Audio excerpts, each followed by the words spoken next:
ఓం గంగణపతే నమ శ్రీమాత్రే నమో నమ ఐం సరస్వత్యే నమ క్రీం కాళికాయ నమో నమ ద్రాం దత్తాత్రేయాయ నమ ఓం నమ శివాయ శివాయ గురువే నమో నమ శ్రీమాత్రే నమో నమ క్రీం క్రీం మహాకాళికాయ నమ మాతృభ్యో పితృభ్యో ఋషుభ్యో గురుభ్యో నమో నమ ఓం నమో భగవతి పితృదేవతాయే నమో నమ స్వదాదేవ్యే నమో నమ. యూట్యూబ్ ప్రేక్షకులందరికీ కూడా నమస్కారం అండి. ప్రధానంగా గోచారీత్యా ఈ యొక్క గ్రహాల యొక్క స్థితిగతి కలియిక అంతా కూడా విశ్లేషణ చేయడం జరుగుతుంది. నేను పాలపర్తి గురునాథ శర్మ, జ్యోతిష్యం వాస్తు సిద్ధాంతిని మీకంతా కూడా ఈరోజు మనం చెప్పబోయే టాపిక్ ఏంటంటే, ప్రధానంగా చూసుకుంటే పితృదోషాలు, పితృశాపాలు కానీ, ఈ యొక్క మాతృమూలకమే పితృదోషం కానీ, పితృమూలకమే పితృదోషం కానీ, నవమ స్థానము చతుర్థ స్థానము కేంద్రంగా చేసుకొని ఈ యొక్క జన్మజాతకాన్ని ప్రధానంగా చూసుకొని చెప్పడం జరుగుతుంది. ప్రధానంగా చూసుకుంటే లగ్నాన్ని కేంద్రంగా చూసుకోవాలి. జన్మజాతకమే ప్రధానమైన జాతకంగా అందరికీ కూడా విశ్లేషణ కింద చెప్తున్నాం. ప్రధానంగా జన్మజాతకమే ప్రధానమైన జాతకం. గోచార చక్రం అనేది ప్రస్తుత కాలానికి మీకంతా కూడా ఈ గ్రహస్థితి ఈ రకంగా ఉంటే, గోచారీత్యా గ్రహాలు మారినప్పుడు మీకు అదృష్ట యోగం కలిసి వస్తుందని చెప్పి, లాభాలు గణిస్తాయని చెప్పి, గ్రహాల యొక్క స్థితిగతి వాళ్ళ వల్ల ఉన్న స్థానాలు బట్టి, ఈ యొక్క వాళ్ళ మిత్రక్షేత్రాన్ని బట్టి అంతా కూడా చెప్పుకోవడం జరుగుతుంది. కానీ జన్మజాతకంలో ప్రధానంగా ఆగామి సొచ్చిత సంచిత ప్రారబ్ధ కర్మలు అని చెప్పేసి, జ్ఞాత అజ్ఞాత కృత సంచిత ప్రారబ్ధ కర్మలు అంటే ఈ కర్మల శేషాన్నించి మానవాళి యొక్క జీవన విధానం అనేది ఉంటుందన్నమాట. ప్రధానంగా చూసుకుంటే గరుడ పురాణంలో చెప్పిన ప్రకారంగా ఈ యొక్క మానవాళి యొక్క జీవన విధానం అంతా కూడా పితృదేవతలకి పితృస్థానానికి అంతా కూడా చేరడానికి ఎటువంటి కర్మలు ఆచరిస్తే కనుక ఈ యొక్క పితృదోష నివారణ అంతా కూడా నివారణ జరుగుతుంది అనేది తెలుసుకోవడం జరుగుతుంది. ప్రధానంగా ఒక జీవి అంటే ఒక మానవుడు కానీ, ఒక మనిషి అంతా కూడా ఈ యొక్క మృత్యు అయిపోయిన తర్వాత, చనిపోయిన తర్వాత ఈ యొక్క ఆత్మ అనేది శరీరం నుంచి బయటికి వచ్చేస్తుంది. ఆత్మ అనేది దాన్ని ఏమంటారంటే, ఆత్మని ఈ యొక్క మొదటి చనిపోయిన తర్వాత ఈ యొక్క 12 రోజుల దాకా లేదు 16 రోజుల దాకా దాన్ని ప్రేతము అంటారు. దానికి ఏమవుతుందంటే యాతనా శరీరం అనేది ఉంటుందన్నమాట. ఈ యొక్క భగవంతుడి యొక్క స్థానానికి అంటే ఊర్ధ్వలోకాలకు అంతా కూడా వెళ్తుంది ఈ యొక్క యాతన శరీరంతో ఆత్మ అంతా కూడా. యాతనా శరీరం అనేది చెప్పేసి అంటే దీనికంతా కూడా యాతనా శరీరానికి ప్రధానంగా ఏమేమి ఉంటుంది, ఒక దుఃఖం అనేది ఉంటుంది కానీ ఆకలి దప్పికలు ఉంటాయి, దుఃఖం అనేది ఉంటుంది. ఈ యొక్క యాతన శరీరం అంటే ఏదైనా శిక్షలు అనేది ఉంటే కనుక, పాపకర్మలు దుష్కర్మలు చేసుకుంటే కనుక ఆత్మ కానీ ఆ జీవుడు కానీ పాపకర్మలు చేసుకుంటే నరక బాధలు అనుభవించడానికి యాతన శరీరం అనేది ఉంటుంది. లేదు, ఈయన పుణ్యాత్ముడు, పుణ్యకర్మలు చేసుకున్నాడు, దేవతా స్మరణం చేసుకున్నాడు, యజ్ఞాతిక్రతులు చేశాడు, ఈ యొక్క ఆత్మ అంతా కూడా పరిశుద్ధంగా ఈ యొక్క పరిపూర్ణంగా అంతా కూడా ఉంది, ఈ యొక్క పూర్ణ శరీరంగా పూర్ణాత్మకుడుగా అనంతంగా పుణ్యలోకాలకు వెళ్ళడానికి అర్హుడైనంత కూడా ఈ యొక్క ఆత్మశుద్ధిగా ఉంది. ఇదంతా కూడా దేవలోకాలకు వెళ్ళడానికి పుణ్యాత్మగా పరిగణించి దీనికంతా కూడా భోగ శరీరం అనేది వస్తుంది అనమాట. స్వర్గలోకంలో ఉండడానికి భోగ శరీరం అంటారు. దాన్నంతా కూడా పుణ్యాన్ని అనుభవించడానికి, అక్కడంతా కూడా ఆనందంగా ఉండడానికి ఆస్కారం ఉంటుంది. ఇక్కడ యాతన శరీరంతో నరకబాధలు అనుభవిస్తూ ఉంటారు. ఇది యాతన శరీరం ఉండడం కానీ, ఈ యొక్క భోగ శరీరంతో ఉండడం కానీ, ఈ యొక్క ఆత్మ సిద్ధాంతాన్ని అంటే ఆత్మ యొక్క ప్రాణం అంతా కూడా జరుగుతూ ఉంటుంది, సంవత్సర కాలం పాటు జరుగుతూ ఉంటుంది అన్నమాట యాతన శరీరంతో. తర్వాత ఊర్ధ్వలోకాలకి, పుణ్యలోకాలకి, స్వర్గలోకాలకి, బ్రహ్మలోకానికి అంతా కూడా ఈ యొక్క ఆత్మ చేసుకున్న ఈ యొక్క జీవుడు చేసుకున్న పుణ్యాన్ని బట్టి వాళ్ళ జీవన విధానం అనేది ఉంటుంది, మరుజన్మ అనేది ఉంటుంది. ఈ యొక్క ఒక శరీరం విడిచిన తర్వాత ఒక భాగం అంతా కూడా పితృలోకంలో స్థిర నివాసంగా ఉంటుంది, ఇంకో భాగం అంతా కూడా చూసుకుంటే ఆత్మనంతా కూడా విభజించబడుతుంది. ఒక ఆత్మనంతా కూడా పుణ్యలోకాల్లో పుణ్యాన్ని అనుభవించే విధంగా, మరో జన్మ కూడా వచ్చే విధంగా.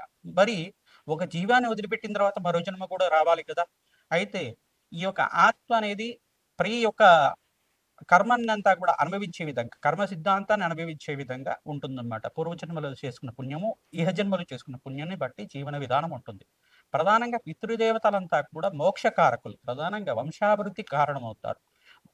ప్రధానంగా పితృదేవతలు ఆరాధన చేసుకోవడం వల్ల, పితృదోష నివారణం అంతా కూడా పరిహారం చేసుకోవడం వల్ల పితృణాం శాశ్వత పరబ్రహ్మలోక స్థిరమాసిత్యం అంతా కూడా 27 తరాల దాకా పితృదేవతలంతా కూడా మోక్ష స్థానంలో ఉండడానికి కారణమవుతుంది. ప్రధానంగా మోక్ష నారాయణ బలి విధానం అయితే పూజ విధానం ఉంటుందన్నమాట. ఇది పుణ్యక్షేత్రాల్లో అంతా కూడా ఆచరిస్తూ ఉంటారు, నదీ పరివాహ ప్రాంతాల్లో అంతా కూడా ఆచరిస్తూ ఉంటారు. ప్రధానంగా చూసుకుంటే 4 పుణ్యక్షేత్రాలు కానీ 5 పుణ్యక్షేత్రాలు కానీ దీనికంతా కూడా యోగకరంగా ఉంటుంది. ప్రధానంగా చెప్పుకునేది ఏంటంటే గోకర్ణ పుణ్యక్షేత్రం. గోకర్ణ పుణ్యక్షేత్రం ఆత్మలింగం ఉంటుంది. ఆత్మలింగం ఉన్న ప్రదేశంలో అంతా కూడా ఈ యొక్క ఆచరణ చేయడం వల్ల గోకర్ణ పుణ్యక్షేత్రంలో ఒక పరివాహ దేవతల దగ్గర ఒక దేవాలయం దగ్గర అంతా కూడా చేస్తూ ఉంటారు.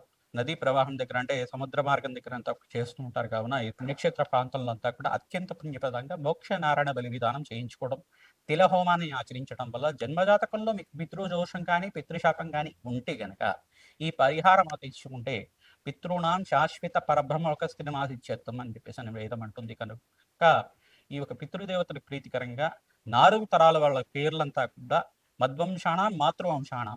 ఈ యొక్క మీ వంశానికి చెందిన వాళ్ళు తండ్రి వంశము, తర్వాత అమ్మగారి వంశము, సబంధుకానం ఎవరైతే గనక చిన్న వయసులో కాలం చేశారు, అనుకోకుండా యాక్సిడెంట్‌లో పోయారు గానీ, చిన్న వయసులో అనారోగ్యంతో పోయారని చెప్పేసని గానీ, గతించిన వాళ్ళ పేరు మీద అంతా కూడా పిండ ప్రదానం చేసి తిల తర్పణాలు చేయించి, తర్వాత తిలహోమం అనేది ఆచరించడం, ఈ యొక్క బ్రాహ్మణులకంతా కూడా భోజనాలు పెట్టడం అనేది జరుగుతూ ఉంటుందన్నమాట. అక్కడంతా కూడా వత్సదానము, తిలదానము అని కూడా షోడశ దానాలన్నీ కూడా చేస్తారు. గోదానం, హిరణ్యదానం, భూదానం కూడా చేయవచ్చు. ఈ యొక్క ఆవు దూడని కలిపి, ఈ యొక్క వృషభాన్ని కలిపి అంతా కూడా ఈ యొక్క గోమాత దానం చేసుకోవడం వల్ల 6 నెలల గ్రాసం అంతా కూడా దానం చేయడం వల్ల పితృశాపం నుంచి నివారణ కలుగుతుంది. సర్వే పితృణాం శాశ్వత మోక్ష సిద్ధి ప్రాప్త్యర్థం అనే సంకల్పంతో పితృదేవతలంతా కూడా పరబ్రహ్మ లోకంలో స్థిర నివాసంగా ఉండడానికి ఆస్కారం ఉంటుంది. ఈ యొక్క ఆత్మ శుద్ధి కలగడానికి ఆ జీవుడికంతా కూడా సంపూర్ణమైన పూర్ణ శరీరం లభించడానికి సమయం పడుతుంది. వాళ్ళు చేసుకున్న పుణ్యాన్ని బట్టే మరో జన్మ అనేది ఆధారంగా ఉంటుంది. మరియు మీరు చేసుకునే వాళ్ళకి సంతానంగా ఉండేవాళ్ళు ఆ యొక్క ఆత్మకి పుణ్యలోకాలు గతించాలి, పుణ్యలోకాల్లో అంతా కూడా సిద్ధించాలి, మోక్ష ప్రాప్తి కలగాలి అంటే గనక మీరు మీ పితృదేవత ప్రీతికరంగా దాన హోమాది కార్యక్రమాలు ఆచరించాలి, అన్నదానం చేయాలి. తద్వారా పితృశాపం నుంచి బయటపడడానికి ఆస్కారం ఉంటుంది. జన్మజాతకంలో వశాత్తు ప్రధానంగా ఏం చెప్తారంటే చతుర్థ స్థానము, నవమ స్థానం అంతా కూడా కేంద్రంగా చెప్పడం జరుగుతుంది. లగ్న చక్రవశాత్తు. లగ్నం తెలిసి ఉంటే లగ్నాన్ని చూసుకోండి. లేదు రాశి తెలిసి ఉంటే కనుక రాశిని చూసుకోండి. ప్రధానంగా చూసుకుంటే జన్మజాతకంగా అంతా కూడా విశ్లేషణ చేయడం జరుగుతుంది కావున లగ్నాన్ని ప్రామాణికంగా చెప్తున్నాను. ఇక్కడంతా కూడా ప్రధానంగా 3 గ్రహాలంతా కూడా దీనికి కేంద్రంగా చెప్పుకుంటారు. రాహువు గాని, కేతువు గాని నవమ స్థానంలో ఉంటే కనుక లగ్న చక్రవశాత్తు ఈ యొక్క పితృదోషం ఉంటుంది అని చెప్పేసి అంటారు. మరియు సూర్య భగవానుడు రాహుతో పాటు కలిసి ఉన్న ఏ లగ్నమైనా కానీ, మరియు శని యొక్క వీక్షణ అంతా కూడా నవమ స్థానంలో ఉన్న సూర్య భగవానుడి మీద ఉన్న, చతుర్థ స్థానంలో ఉన్న సూర్య భగవానుడి మీద ఉన్న పరస్పర వీక్షణ అంతా కూడా ఉన్నా కానీ ఈ యొక్క పితృదోషం వర్తిస్తుంది. పరస్పరంగా పుత్రులకి మరియు తండ్రికి అంతా కూడా విభేదాలు అనేది ఉంటాయి. ఈ యొక్క మనస్పర్ధలు అనేది ఉండడం కానీ, ఏకాభిప్రాయం రాయడానికి సమయం ఉండడం కానీ, అన్నతమ్ముల యొక్క సఖ్యత లేకపోవడం కానీ, ఇవన్నీ కూడా పితృదోషానికి కారణమవుతుంది. సంతానం అనేది ఆలస్యంగా జరుగుతూ ఉంటుంది. సంతానం అనేది కళ్యాణం అయిన తర్వాత ఆలస్యంగా జరుగుతూ ఉండడం కానీ, కొంతమందికి పుత్ర సంతానమే ఎక్కువ అవుతూ ఉండడం కానీ, స్త్రీ సంతానం లేకుండా ఉండడం కానీ, కొంతమందికి అయితే నలుగురు కానీ, 5 కానీ స్త్రీ సంతానమే ఉండడం కానీ, ఇదంతా కూడా పితృదోషం కిందే పరిగణించబడుతుంది. ఎంత ప్రయత్నం చేసినా ఈ యొక్క కష్టాలు, ఆర్థికమైన కష్టాల నుంచి బయటపడడానికి మార్గం దొరకపోవడం కానీ, అన్ని ధనం ఉన్నప్పటికి కూడా మనశ్శాంతి లేకపోవడం కానీ, రోగబాధలతో దీర్ఘకాలికంగా రోగబాధలతో ఇబ్బంది పడుతూ ఉండడం కానీ, అనుకోకుండా ఆ అకాల మరణాలు చెందుతుండడం గాని, చిన్న వయసులో వివాహం కాకుండా అకాల మరణం చెందుతుండడం గాని, ఇవన్నీ కూడా పితృదోషానికి కారణమవుతుంది.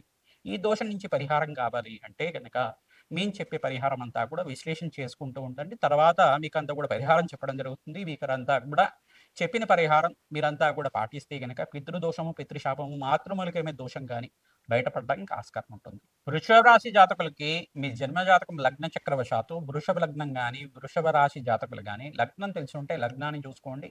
ఈ యొక్క రాశి తెలిసి ఉంటే కనుక రాశిని చూసుకోండి. ప్రధానంగా ఈ యొక్క పితృదోషము, పితృశాపం అంతా కూడా మీ లగ్న చక్రవశాత్తు ఉందా లేదా అని తెలుసుకోవడానికి చతుర్థ స్థానము, నవమ స్థానం అంతా కూడా పితృస్థానం అంటారు. చతుర్థ స్థానం మాతృమూలక స్థానం అని చెప్పేసి అంటారు. ప్రధానంగా కానీ ఈ స్థానంలో రాహువు గాని, కేతువు గాని ఉండడం గాని, సూర్య రాహువుల కలయిక గాని, శని రాహువుల కలయిక గాని, శని కేతువుల కలయిక గాని ఉంటే గనక, ఈ యొక్క శనీశ్వరుడు యొక్క పరస్పర వీక్షణ సూర్య భగవానుడి మీద ఉంటే కనుక దీన్నంతా కూడా పితృదోషం అంటారు. ప్రధానంగా నవమ స్థానంలో ఉన్న సూర్య భగవానుడి మీద శని భగవానుడి యొక్క దృష్టి పడతాయి కనుక దీని పితృదోషం, పితృశాపం అంటారు. ప్రధానంగా మాతృమూలకమైన పితృదోషం ఉందా, లేదు పితృమూలకమైన పితృదోషం, పితృశాపం ఉందా అనేది మీరు విశ్లేషణ చేసుకొని జ్యోతిష పండితులతో మీరంతా విశ్లేషణ చేసుకొని చూసుకోవాల్సి ఉంటుంది. దీనికంతా కూడా ప్రధానంగా పరిహారార్థం అంతా కూడా గోకర్ణం పుణ్యక్షేత్రంలో అంతా కూడా మోక్ష నారాయణ బలి విధానం చేయించుకోవడం, ఈ యొక్క గోదానము, హిరణ్య దానము, భూదానం చేసుకోవడం, కాశీ, గయా పుణ్యక్షేత్రంలో కూడా పిండ ప్రదానాలు ఆచరించడం, మరియు త్రిపండి శ్రాద్ధం గాని, ప్రధానంగా 27 పిండాలు గాని, మరియు 64 పిండాలు గాని, 128 పిండాలు గాని, ఈ యొక్క 4 తరాల వరకు గాని, 5 తరాల వరకు గాని, మీ ఎంతమంది తరాలకందా కూడా మధ్వంశాన, మాతృవంశానం, సబంధుకాన ఎవరైతే గతించి ఉన్నవాళ్ళు, స్వర్గస్థు అయిన ఉన్నవాళ్ళు, పితృదేవతల ప్రీతికరంగా ఈ త్రిపిండి శ్రాద్ధ కార్యక్రమాలంతా కూడా ఆచరించడం, తద్వారా మీకంతా కూడా మోక్ష ప్రాప్తి కలగడానికి, పితృదేవతలకంతా కూడా శాశ్వత పరబ్రహ్మ లోకంలో స్థిర నివాసం ఉండడానికి ఆస్కారం ఉంటుంది. పితృశాపాన్ని నుంచి బయటపడడానికి ప్రయత్నం చేసుకోండి. తద్వారా స్వదాదేవికి ప్రీతికరంగా అమావాస్య రోజున తిలతర్పణాలు ఆచరించడం కానీ, స్వయంపాక దానం చేసుకోవడం కానీ, పితృదేవతల ప్రీతికరంగా మహావిష్ణు స్వరూపంగా ఉన్న బ్రాహ్మణోత్మకంతా కూడా దక్షిణ సహితంగా స్వయంపాక దానం చేసుకోవడం, అష్టేశ్వర ప్రాప్తి కలుగుతుంది, వంశాభివృద్ధి కలుగుతుంది. సర్వే పితృణాం శాశ్వత పరబ్రహ్మలోక స్థిర నివాస సిద్ధ్యర్థం అనే సంకల్పంతో ఈ యొక్క పితృదోష నివారణ అంతా కూడా ఆచరించడం వల్ల వంశాభివృద్ధి కలుగుతుంది. వ్యాపారంలో లాభాలు గణించడానికి అంతా కూడా పితృదేవతలే కారణంగా ఉంటుంది. పితృదేవతల ఆశీర్వాదం సర్వశ్రేష్టంగా ఉంటుంది. శత సహస్ర అశ్వమేధ యాగాది కార్యక్రమాలు చేసుకున్న ఫలితం కలుగుతుంది. కోటి యజ్ఞాల ఫలితం కలుగుతుంది.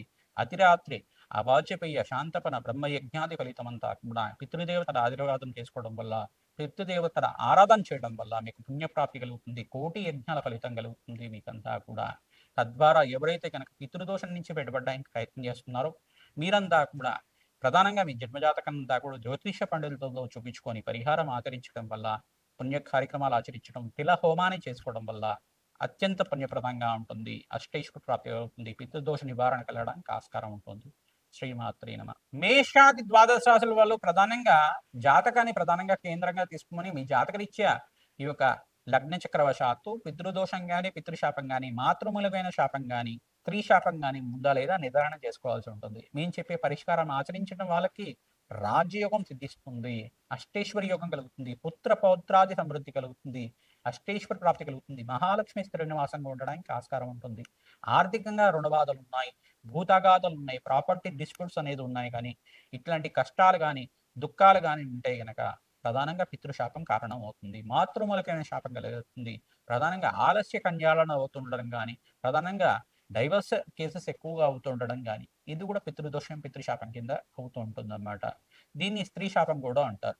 ప్రధానంగా ఇక్కడ చూసుకుంటే ఈ పరిహారం అంతా కూడా 5 పుణ్యక్షేత్రంలో అంతా కూడా ఆచరించడం, గోకర్ణ పుణ్యక్షేత్రంలో కానీ, త్రయంబకేశ్వర దగ్గర అయినా కానీ, మోక్షనారాయణ బలి విధానం, తర్వాత కాశీ పుణ్యక్షేత్రంలో కానీ, మరియు ప్రయాగ్రాజ్ దగ్గరైనా కానీ, విష్ణుపాదం ఉన్న బీహార్ దగ్గర ఉన్న విష్ణుపాదం దగ్గరైనా కానీ, గయాశ్రాద్ధం దగ్గరైనా కానీ, బ్రహ్మకపాలం దగ్గరైనా కానీ, మరియు పిఠాపురం దగ్గరైనా కానీ, త్రయంబకేశ్వరం దగ్గరైనా కానీ, గోదానం, హిరణ్య దానం చేసుకోవడం, తిలశాంతి హోమాది కార్యక్రమాలు చేసుకోవడం, ఏ త్రిపిండి శ్రాద్ధము 64 పిండాలు కానీ, 128 పిండాలైనా కానీ, ఈ యొక్క పితృదేవతలు గతించిన ఉన్న వాళ్ళ పేరు మీద పుణ్య కార్యక్రమాలు ఆచరించుకోవడం, మోక్షనారాయణ బలి విధానం ఆచరించడం, తిలదర్పణాలు చేయడం, తిలహోమాన్ని ఆచరించడం, గోదానం చేసుకోవడం వల్ల, పుణ్య కార్యక్రమాలు అన్నదానం చేయించడం వల్ల వంశాభివృద్ధి కలుగుతుంది. బీదవాళ్ళకి వస్త్రదానం చేసుకుంటే కీర్తి ప్రతిష్టలు సంఘంలో గౌరవం పెరుగుతుంది. అష్టేశ్వర ప్రాప్తి కలుగుతుంది. రాజయోగం సిద్ధిస్తుంది. మీ జన్మజాతకాన్ని జ్యోతిష పండితులతోటి మీరంతా కూడా పరిష్కారం ఆచరించండి. విశ్లేషణ చేసుకున్న తర్వాత మీకు దత్తనాడి ప్రకారంగా, లగ్న చక్ర ప్రకారంగా అంతా కూడా పరాశర సంహితలో చెప్పిన ప్రకారంగా, మోక్షనారాయణ బలి విధానం అంతా కూడా ఈ యొక్క గరుడ పురాణంలో చెప్పిన విధానంగా అంతా కూడా పరిష్కారం ఆచరించిన వాళ్ళకి సర్వే పితృణాం శాశ్వత మోక్ష సిద్ధి ప్రాప్తిర్థం అని చెప్పేసి ఉంటుంది వేదం అంతా కూడా. పితృ పితామహ ప్రపితామహ వసురుద్ర ఆతిథ్య స్వరూపంగా ఉన్న పితృదేవతల ఆశీర్వాదం అంతా కూడా లభిస్తుంది. వంశాభివృద్ధి అంతా కూడా కారణం ఉంటుంది. అష్టైశ్వర్య యోగం సిద్ధిస్తుంది, రాజయోగం కలిసి వస్తుంది, కళ్యాణ యోగం సిద్ధిస్తుంది, వంశాభివృద్ధి కలుగుతుంది, ఆనందమైన జీవితం జీవించడానికి ఆస్కారం ఉంటుంది. శ్రీమాత్రే నమః.